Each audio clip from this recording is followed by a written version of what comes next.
be about, but my daughter persuaded me. It's about how it all got started. My mother and father came from Baltimore, Maryland, and my father and mother were conservative Baptists.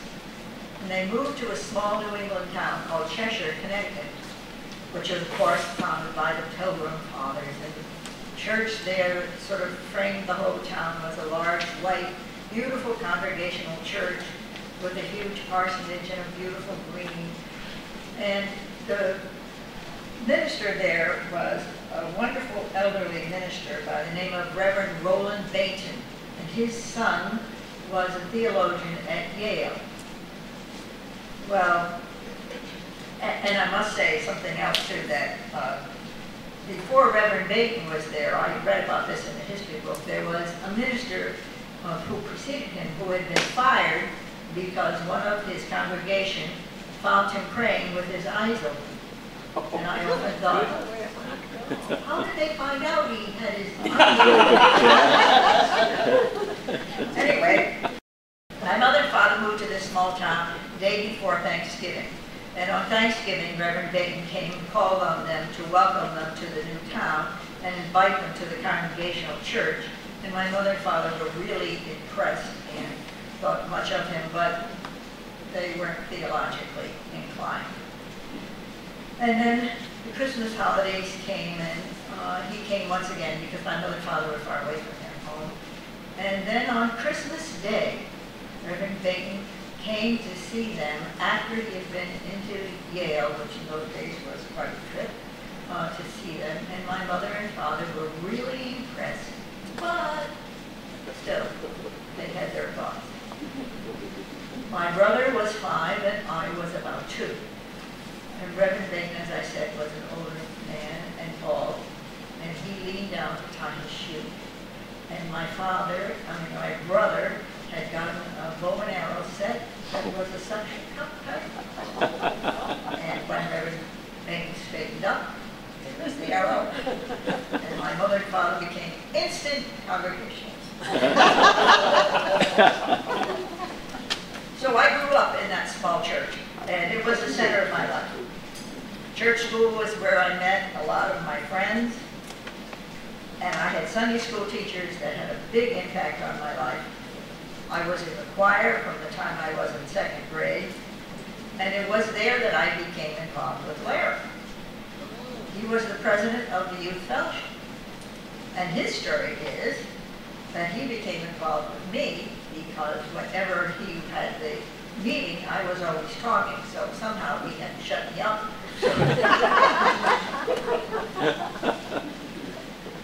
Well, as I said, when I was a youngster, Reverend Bainton retired. And a new minister came to town, a young minister, with 2 young children, and then things in the church radically changed. Reverend Savage was fired up to change the church. That was his name, Reverend Savage, wasn't his usual name, and bring it into modern times. And of course, they had a few rocky times. And they had been there for a few years when suddenly in the Family Circle magazine, you know, the one that you all get at the grocery store, an article appeared entitled "The Pastor's Wife," written by her. And it sounded off about all of the things that a minister's wife had to put up with. Well, you can imagine what kind of reaction the congregation had. While there had been some contention, now, wow. The article, however, was big and popular nationwide. Just the other day, I heard on TV that there's a new book out about the wives of presidents, and there seems to be quite a bit of interest on what goes on behind the scenes with husbands and wives and just how much influence the wife has. So I thought I'd share some of my stories with you about being a minister's wife and some of the things that I learned. Now, the role of minister's wife has changed a lot in the past 20 to 30 years. There were much more expectancies in times past than now, and I think the women's liberation movement had a great deal to do with the way people see things. And in fact, now, you know, we have ministers' husbands instead of ministers' wives, because a a lot of the ministers are now alive. And so people seem to look at the role quite differently. Larry and I were married when we were both in college. And while he attended seminary, he became student pastor of a small church. He was 25, I was 22. The previous pastor had been an older retired man, about what Larry is now. So it was quite an adjustment for the congregation. Larry and I learned a great deal while we were there, almost immediately. And one of Larry's favorite stories is that the first Sunday he preached there, it rained very hard. The roof leaked quite a bit, rained down on the parishioners. And so the following week, Larry called a meeting right after church. And in this church, the pastor was the moderator of the meetings. And so Larry stood before the congregation and said, I call this meeting because we need to arrange funds to get the roof fixed. The head deacon immediately stood up and said, I make a motion that this meeting be adjourned. And another deacon said, I second the motion. And several parishioners said, I agree. And everybody got up and laughed.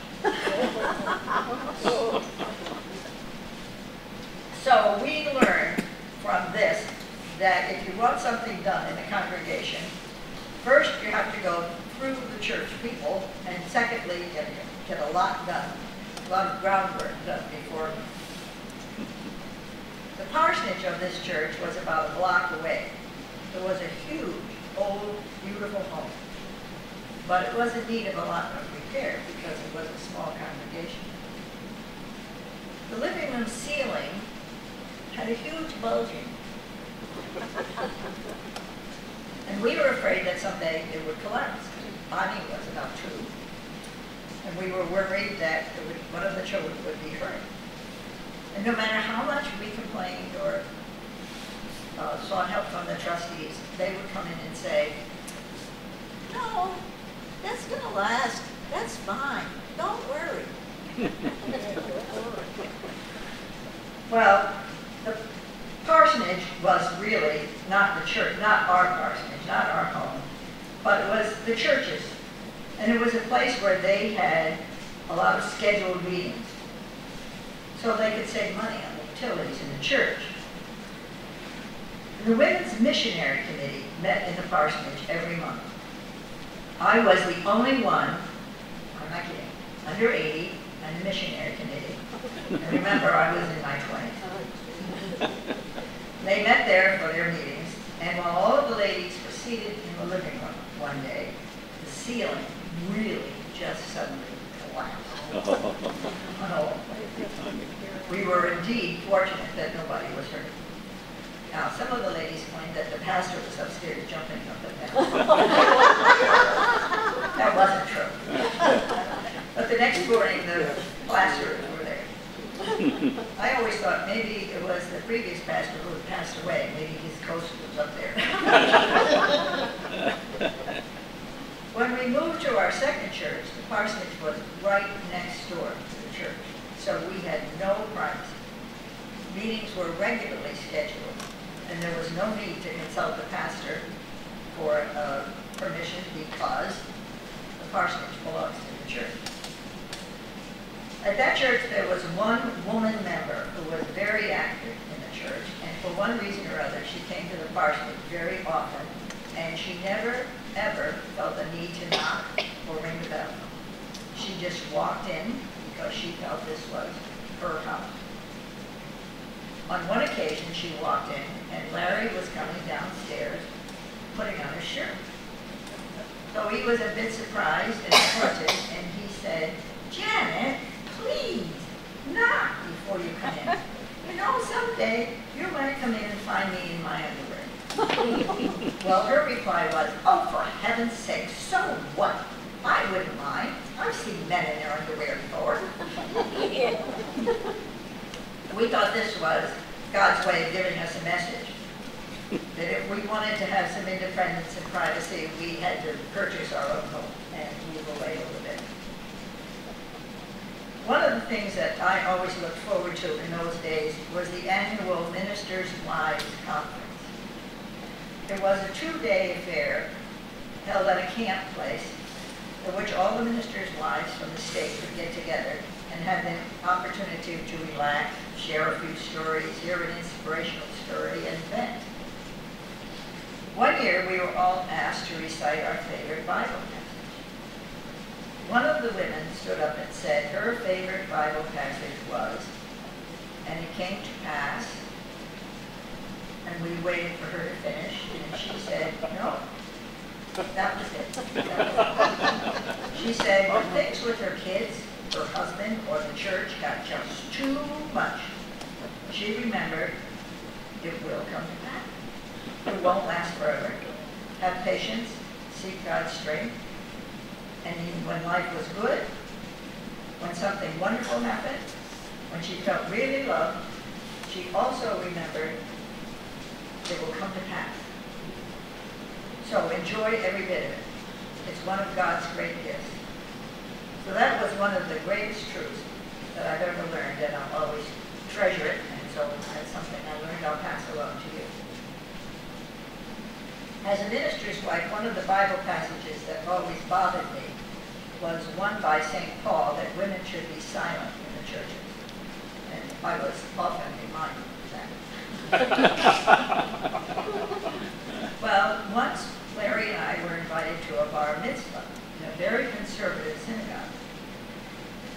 When we got there, the men were all allowed to sit on the bottom floor, take part in the service, and hear the scripture, while the women were all escorted upstairs and sat behind some chairs. And they could lean forward and see what was going on, but it was very hard to hear everything and really feel like you were part of the service. And I was very disappointed because I had been looking forward to this service. And furthermore, during the service, some of the women began to whisper, chat back and forth about who got what at the store, and did you see what she was wearing, and et cetera, et cetera. They were whispering at first, but then they got loud enough that I couldn't hear or get what was going on. And I was upset because I really wanted to learn about this bar mitzvah, and my thought was, why don't these women shut up? And then my second thought was, aha, this was what St. Paul meant. He had worship in places like this. He had heard the women upstairs talking. He meant they should be quiet during the service, and not that they should always shut up. The last experience I want to share with you is about a doctor who was a member of our church. He was a very special person. He was always helpful. He did so much for other people.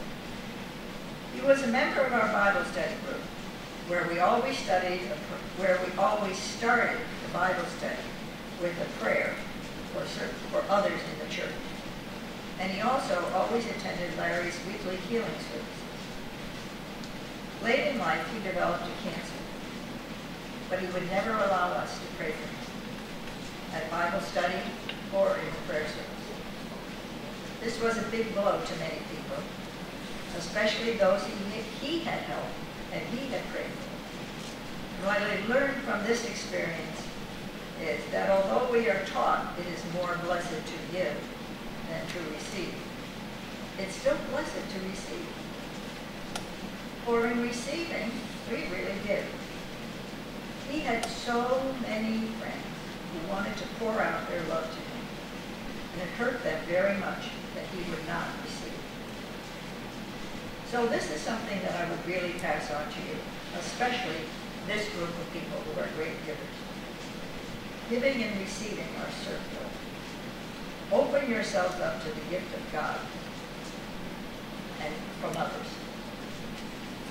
Some people feel they don't miss out, they don't deserve, and so they miss out on the blessings of healing and joy. Give, give, give, but complete the circle, receive. I think that many of us feel that God does not answer our prayers, when what's truly true is that we don't want to accept it. I've been a minister's wife for over 55 years, and I've learned many things from my experience. If I shared them all with you, it would take hours. But the most important thing that I have learned through this experience is that I am very blessed. First, to have married my husband, Larry, who felt that he was called to be a minister.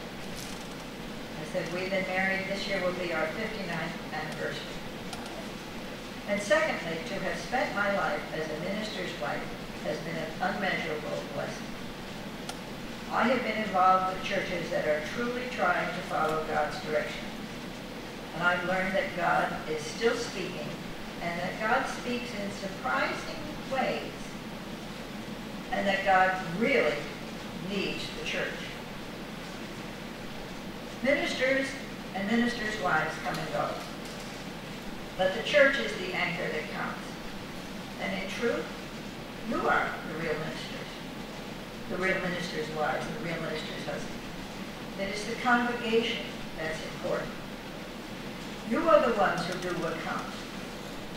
You are the ones who minister to those around you. You listen to the messages from the minister about God's love, and then you do the work.